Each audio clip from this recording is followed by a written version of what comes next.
দিন শুরু ব্যস্ত সব মানুষ। আমি পুলিশের চাকরি করতে এসে দেখেছি যে একজন মানুষ বাইরে ঘন্টার পর ঘন্টা আড্ডা দিচ্ছে, কোনো সমস্যা হচ্ছে না, কিন্তু থানায় এসে একটা মিনিট অপেক্ষা করতে চায় না। আসলে এটা অপরাধীদের জায়গা। আমরা তো সাধারণ মানুষ, এখানে আমাদের ঠিক স্বস্তি হয় না। আপনি ঠিকই বলেছেন ম্যাডাম, কিন্তু কে অপরাধী কে অপরাধী না তা সবসময় শনাক্ত করা যায় না। কি বলতে চান আপনি? না, আমি কিছু বলতেই চাই না, আমি আপনাকে একটা প্রশ্ন করতে পারি। জি। আপনার সঙ্গে আশিক মাহমুদের কতদিনের ঘনিষ্ঠ সম্পর্ক? What nonsense! আরে আশিকের সঙ্গে ওর কি সম্পর্ক? মানে এই প্রশ্নগুলো আসছে কেন? আপনি অত রেগে যাচ্ছেন কেন সোহেল রহমান চৌধুরী?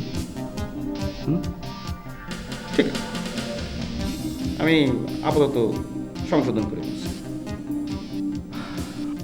আপনার সঙ্গে আশিক মাহমুদের কতদিনের বন্ধুত্ব? ইউনিভার্সিটি থেকে। আচ্ছা, তার মানে ক্লাসমেট। জি। সোহেল সাহেব, যদি কিছু মনে না করেন, আপনি একটু বাইরে যান, আমি ম্যাডামের সাথে দুই চারটা কথা বলবো আর কি। প্লিজ।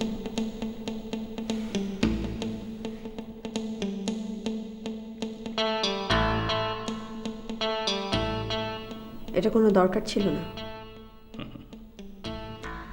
আমি আশিক মাহমুদের হত্যাকাণ্ডের ইনভেস্টিগেশন অফিসার। আমি জানি আমার কখন কি করতে হবে কি করতে হবে না। আপনাকে আমার দুটো প্রশ্নের উত্তর দিতে হবে। জি করুন। এক, আপনি কেন আশিক মাহমুদকে মতিঝিল কমার্স প্রাইভেট লিমিটেডের এগেনস্টে নিয়োগ করেছিলেন? আর দুই, আশিক মাহমুদের সঙ্গে আপনার কতখানি ঘনিষ্ঠ সম্পর্ক? আমি যদি আপনার প্রশ্নের উত্তর না দিই?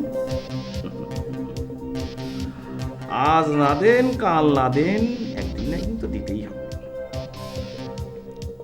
যখন একের পর এক প্রমাণগুলো আমি আপনার সামনে হাজির করব,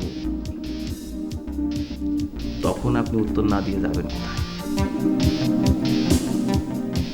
আজকে আমি আসতে পারি? জি, আপনি এবার আসতে পারেন।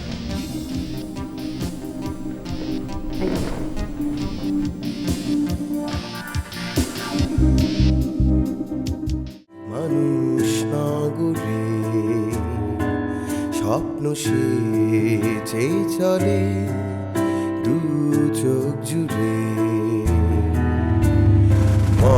মহারথী কেউ আর কেউ সাধারণ, উত্থান আর পতনের যুদ্ধ চলে রাতে দিনে, রং বদলানো বাজার মানুষের চাওয়া পাওয়া অতিথি কমার্শিয়াল এরিয়া,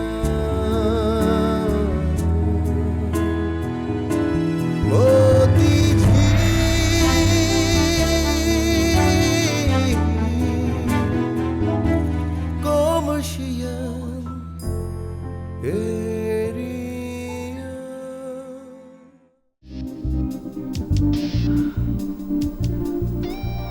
সুজাতা, তুমি আর কতক্ষণ বসে থাকবে? অনেক রাত হলো তো, ঘুমাতে যাও। তুমি ঘুমাও না কেন? আর ঘুম, খালি মনে হয় তোমার ভাইয়া নিজের বিছানা ছাড়া ঘুমাতে পারতো না। বাইরের খাওয়া খেত না,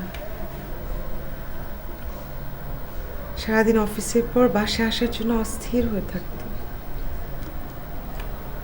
সে লোকটা এখন জেলে, কি করছে কি খাচ্ছে কিচ্ছু জানি না।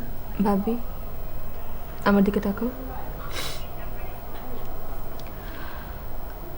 এসব চিন্তা করে কি হবে বলো তো?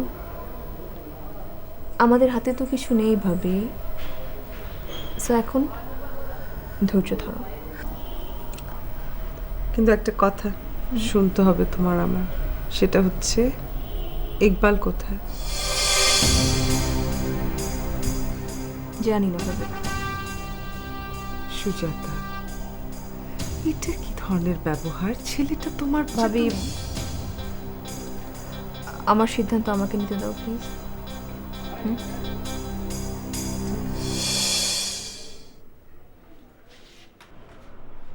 তুমি আমার সঙ্গে মিথ্যা কথা বলছো, সত্য বলছো না। আমি যদি তোমার সাথে সত্য কথা বলে না থাকি তাহলে সত্য কোনটা সোহেল? পুলিশ অফিসার তোমাকে কি বলেছে? পুলিশ অফিসার আমাকে কি জিজ্ঞেস করেছে তোমাকে আমি সেটা বলবো কেন? অবশ্যই বলবে, কারণ আমার ধারণা এই মার্ডারের সঙ্গে তুমিও জড়িত।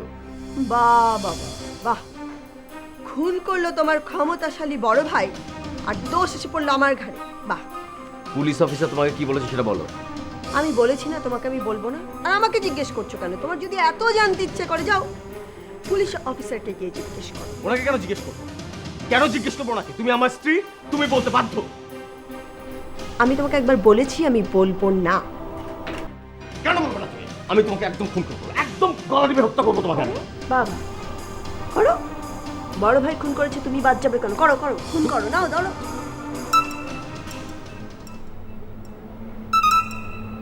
হ্যালো সোহেল, সোহেল, আমার খুব ভয় করছে সোহেল। আমার মনে হচ্ছে এখনই পুলিশ আসবে। একা আমি কি করব বলো? সোহেল, তুমি কি আসতে পারবে?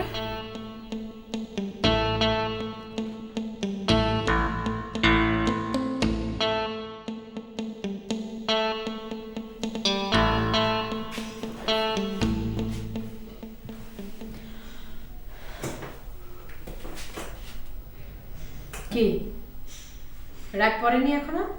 কি হয়েছে বলো তো? আমার উপর রাগ করে সকালে নাস্তা না করে চলে এসেছো, আমাকে বলে পর্যন্ত আসোনি কেন? এমনি। আগে তো কখনো এমন করনি, এখন কেন এমন করছো? মানুষের দিন কি সবসময় একরকম যায়? তুমি আমার সাথে এভাবে কথা বলছো? তুমি জানো আমি যে এখনো নাস্তা করিনি। নাস্তা করনি, নাস্তা করে নাও। তুমি নাস্তা করবে না? আমি বাইরে একটা রেস্টুরেন্টে নাস্তা করে নিয়েছি। তুমি সকালে রেস্টুরেন্টে খেয়েছো? এতে অবাক হওয়ার কি আছে? একদিনই তো করেছি। দুনিয়ার হাজার হাজার মানুষ প্রতিদিন বাইরে খাচ্ছে।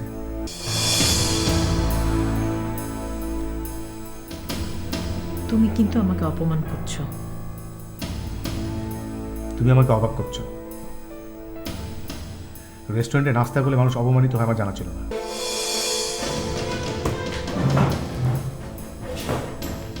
স্যার, খুব দ্রুত অফিসে একজন নতুন এমডি না হলে তো অফিসের অনেক সিদ্ধান্ত নেওয়া যাচ্ছে না, অনেক সিদ্ধান্তে আটকে যাচ্ছে। স্যার, আপনি অ্যাক্টিং এমডি হিসেবে কাজ করতে পারেন, তাহলে আমাদের সিদ্ধান্ত নিতে অনেক সুবিধা হবে। হ্যাঁ, আপনি বোকার মতো কথা বলবেন না রুমা। আমি বোকার মতো কথা বলছি?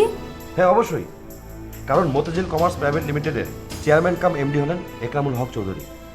তিনি এতদিন এমডি হিসেবে বসিয়েছিলেন একরাম স্যারকে। এখন পরিস্থিতির কারণে উনি পাওয়ার অফ অ্যাটর্নি যাকে দিবেন তিনি এমডি হবেন। সে পাওয়ার অফ অ্যাটর্নি যদি জলিল স্যারকে দেওয়া হয় তাহলে তিনিই হবেন এমডি। হ্যাঁ। আহা, তবে কি শুরু করলে? আমি মতিঝিল কমার্স প্রাইভেট লিমিটেডের একজন কর্মী হিসেবে থাকতে চাই। ওই এমডি টেমডি হওয়ার প্রতি আমার কোনো লোভ নেই।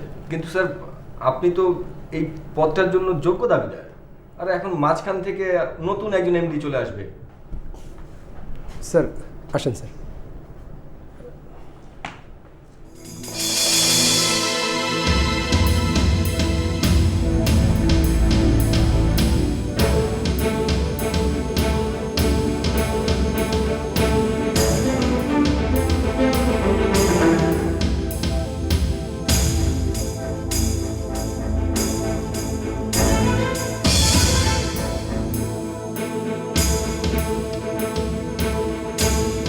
তাহলে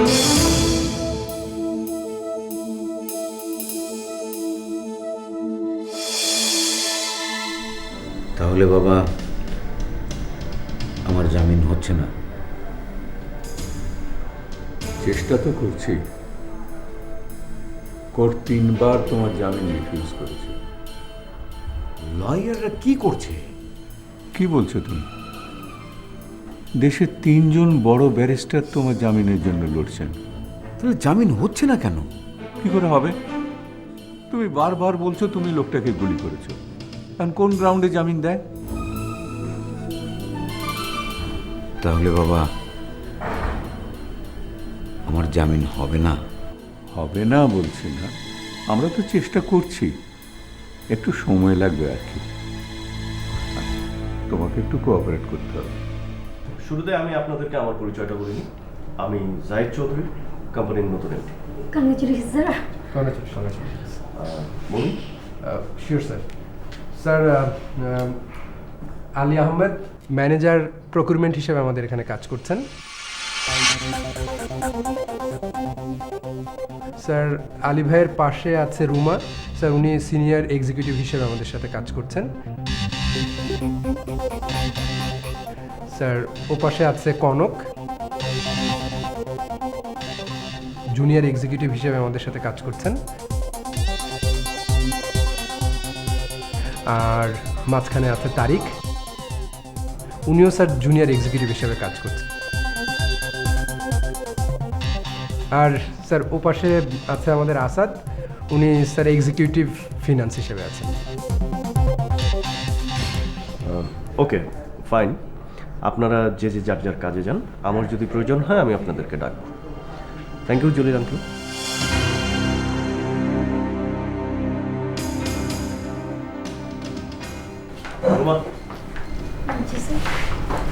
আপনি একটু বসুন, আপনার সাথে আমার জরুরি কাজ আছে। আচ্ছা বেটার একটা কাজ করেন, আপনি আমার রুমে আসেন, রুমেই কথা বলেন। আপনি কি বলতে চান? আমি তো আপনাকে সোজা বাংলায় বলছি, না বোঝার তো কোনো কথা নাই স্যার। আপনি আবার বলুন। আপনি আশিক সাহেবের কেপ্ট মিস নূপুরকে কোথায় লুকিয়ে রেখেছিলেন? আপনি আসলে কি বলতে চান? আপনি জানেন আমি কে? আপনি জানেন? Do you have any idea about my family?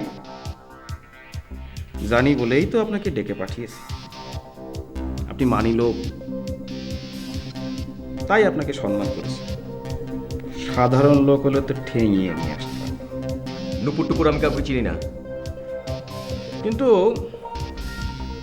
আমার সোর্স বলছে আশিক মাহমুদের খুনের দিন আপনি আর নূপুর একসঙ্গে একটি রেস্টুরেন্টে ছিলেন।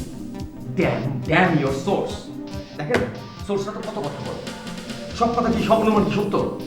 সোর্সের কথা যদি সত্যি হয় তাহলে আগে প্রমাণ করুন, তারপর বলবেন। আরে কোথাকার কোন কে খুন হয়েছে সেজন্য আপনি আমাকে জেরা করছেন, আমাকে হেনস্থা করছেন। ভাই, খুনের অনুসন্ধান করতে আমাদের অনেক সোর্স থেকে তথ্য সংগ্রহ করতে হয়। সে যাই হোক, আপনাকে কষ্ট করে আর একদিন থানায় আসতে হবে। হ্যাঁ বলুন, কবে আসবো? সেটা আপনাকে আমি জানাবো। আজকে আসার জন্য ধন্যবাদ।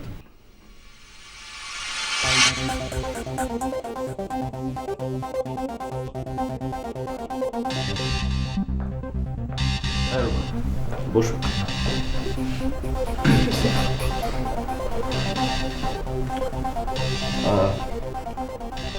আপনি এই কোম্পানিতে কতদিন ধরে আছেন?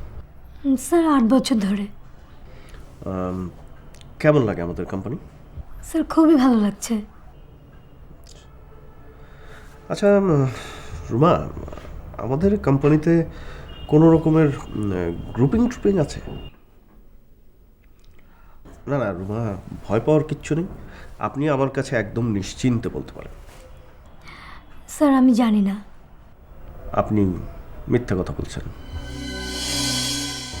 আমার দিকে তাকান।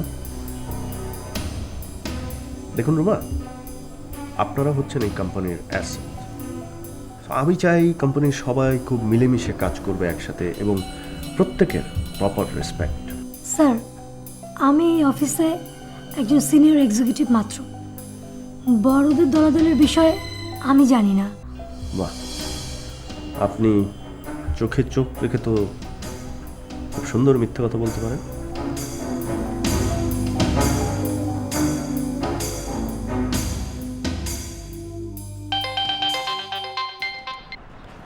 হ্যালো হ্যালো ইকবাল, কোথায় তুমি? ঢাকার রাস্তায় হাঁটছি আর আকাশ বাতাস দেখছি। এসব উল্টাপাল্টা কথা বাদ দাও, তোমার বউ কোথায় তাই বলো। বউ বাসায়। বউ বাসায় রেখে তুমি একা একা রাস্তায় হাঁটছো, তোমার বউ রাগ কমেছে? চুপ করে আছো কেন, দেখা হয়নি? দেখা হয়েছে। কি যে ন্যাকামো করছো না, তোমার বউয়ের রাগ কমেনি? চিটাগং থেকে আমার ঢাকায় আসাই উচিত হয়নি। আমি তো সুজাতাকে জানি ও ভাঙবে কিন্তু মচকাবে না। এটা কোনো পুরুষ মানুষের কথা হলো? আমি চাই যেভাবেই হোক তুমি তোমার বউকে নিয়ে চিটাগাঙে ফিরবে, ওকে?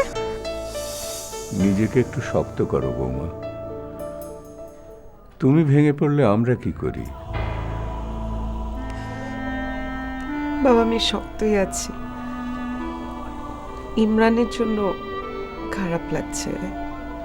জেলখানায় আছে, কেমন আছে, খাওয়া দাওয়া কি করছে, ওর জন্য দুশ্চিন্তা হচ্ছে। তোমার দুশ্চিন্তা আমি বুঝি মা, কিন্তু আমরাই বা কি করি? আমাদের হাতে তো কিছু নেই। আমরা জামিনের চেষ্টা করছি। আচ্ছা বাবা, আপনার না হাই অফিসিয়াল অনেক জানাশোনা আছে, মিনিস্টারদের চেনেন, ওনারা কি ইমরানের একটা জামিনের ব্যবস্থা করতে পারে না? বাবা, বেয়াদবি মাফ করবেন, আমি অবশ্য এসবের কিছু বুঝি না। ইমরানের জন্য খুব কষ্ট হচ্ছে বাবা। কষ্ট তো হবারই কথা বৌমা, কিন্তু ভাবি ভাবি ইকবাল এসেছে। কোথায়? ও ড্রয়িং রুমে ওয়েট করছে তোমার জন্য, তোমার সাথে কথা বলতে চাই।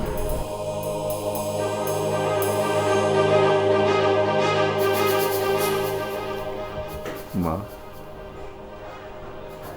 ইকবালের সঙ্গে সুজাতার কি বলছেই না? বাবা আসলে আমাকে কিছু গোপন করো না মা, সবকিছু খুলে বলো। কনক, আমি একটা ব্যাপারে তোমাকে থ্যাঙ্কস জানাতে চাই। জানো, এই যে তুমি একরাম মামার বাসা ছেড়ে আমার নিজের বাসায় উঠতে বলেছ, আমার সত্যি অনেক ভালো লাগছে। নিজেকে অনেক স্বাধীন স্বাধীন মনে আছে এখন। তাহলে এখন একটা বিয়ে করে ফেলো। হ্যাঁ, আমিও ভাবছি বিয়ে করতে হবে, কিন্তু সমস্যা হচ্ছে যে। কি সমস্যা? না, এখন যথাযথ পাত্রী কোথায় পাবো?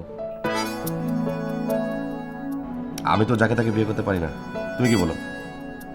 সেটা তো বটে, নিদেন পক্ষে তোমাকে নবাব ফ্যামিলির একটা মেয়ে না এনে দিলে তো মানাবে না। হ্যাঁ, আমাকে বোঝার জন্য তোমাকে অনেক ধন্যবাদ। আমাকে ধন্যবাদ দেওয়ার জন্য তোমাকে ধন্যবাদ। তারিক, আমার মনে হয় মতিঝিল কমার্স প্রাইভেট লিমিটেডে বেশি দিন কাজ করা সম্ভব হবে না। কেন? খুব শীঘ্রই মতিঝিল কমার্স প্রাইভেট লিমিটেডের ভাইদের মধ্যে অফিসের দখল নিয়ে একটা বিশাল লড়াই শুরু হবে। আমার মনে হয় না, কারণ একরাম মামা এখনো জীবিত আছেন, আর তিনি বেঁচে থাকতে কখনো দ্বন্দ্বযুদ্ধ হতে দিবে না। না হলে ভালো। ভাবি, আমি অস্বীকার করছি না যে আমি কোনো অন্যায় করিনি, আমি অন্যায় করেছি, কিন্তু আমি তো আমার ভুল বুঝতে পেরেছি। তারপরও সুজাতা আমাকে স্বাভাবিকভাবে নিচ্ছে না। তোমরা সামনাসামনি কথা বলো। ও আমার সাথে কথাও বলছে না, কথা বলার কোনো সুযোগও দিচ্ছে না। এটা কেমন কথা? আর তুমি নাকি বাসায় থাকছো না? না মানে আসলে ফার্দার কোনো ঝামেলা হোক আমি চাচ্ছি না। এমনি আপনার ইমরান ভাইকে নিয়ে একটা ক্রাইসিসে আছেন, আবার এর মধ্যে যদি আমাকে নিয়ে একটা ঝামেলা হয়, সেই জন্যই আর কি। কোথায় থাকছো? ওই আগে শেরাটন ছিল যেটা, এখন রূপসী বাংলা, ওটাতে। এটা কোনো কথা হলো ইকবাল? তুমি একরামুল হক চৌধুরী বড় মেয়ের জামাই, তুমি শ্বশুর বাড়িতে না থেকে থাকছো হোটেলে। লোকে শুনলে কি বলবে বলো? লোকে যা বলে বলুক ভাবি, আমি আর পরোয়া করি না। আমি শুধু সুজাতাকে ফিরে পেতে চাই।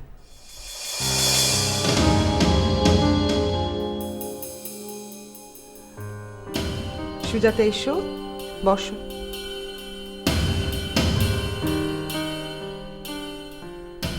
আমি বসতে আসিনি ভাবি, তুমি ওকে জানিয়ে দাও যে আমি ওর সঙ্গে যাব না, আমি এখানেই থাকবো। আর আমি চাই না আমাকে বারবার এখানে এসে কেউ বিরক্ত করুক, প্লিজ।